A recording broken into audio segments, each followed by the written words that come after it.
everyone. Today we're going to be looking at the types of evidence and how evidence can be classified.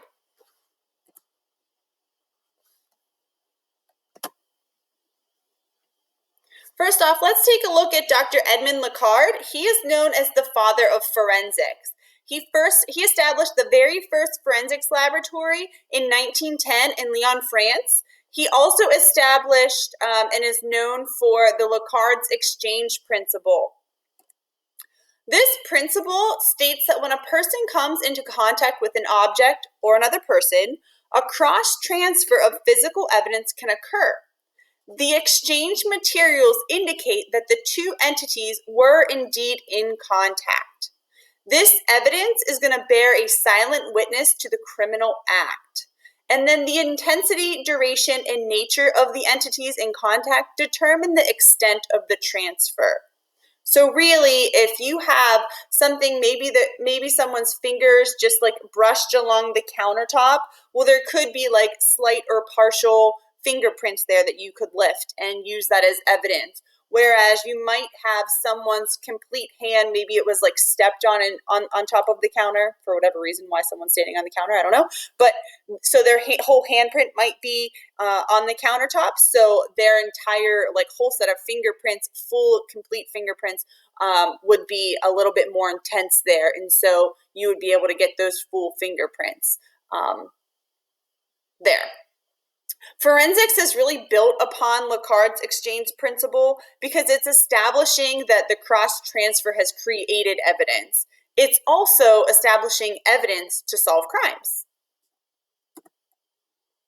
Evidence can be found in many forms, whether it is something that is a biological form or it could be an eyewitness testimony. All of those and everything in between, all of that is evidence. It's also found in various sizes. So we've talked about things like super small fingernail clippings or like something that's found underneath your fingernails or an eyelash to something as large as like a refrigerator or a vehicle or even larger than that. Investigators need to be able to classify this evidence though. So they can classify it as either circumstantial or direct. Direct evidence is going to include first-hand observations. Direct evidence is evidence that directly establishes a fact in an investigation. So this would be eyewitness accounts, a police dashboard, video surveillance, voice recordings, some type of signed ransom note, any type of report, whether it's a toxicology report or a lab report. And then you can see there's a picture here of the signed note from the JonBenét Ramsey case. Circumstantial evidence is indirect evidence that can be used to imply a fact, but not directly prove it. So it's a little bit less absolute. So here it's prints, whether it's fingerprints or bite marks or tire tracks, any of those would be circumstantial. DNA, ballistic evidence, fibers, hair, all circumstantial evidence. Now, we can still break down circumstantial evidence even farther. So we could classify it here as physical or biological. Guys, you guys know that the prefix bio means living or life. So anything that has life associated with it, such as DNA or hair or any type of natural fibers, whereas physical would be any type of prints, like a fingerprint, like that's not living, a tire track, something like that. Bullets, weapons, or synthetic fibers.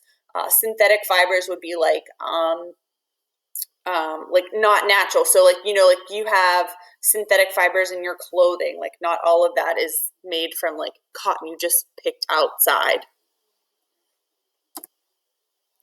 And then there are some other ways to classify evidence as well. So there's class and individual. When you are classifying evidence as a class, you're narrowing it to a group of people or a specific group of items. So shoe prints, blood type, hair without the follicle, you have a group, right? Where you're narrowing it down to, well, it could be between like this group associated with all these different things.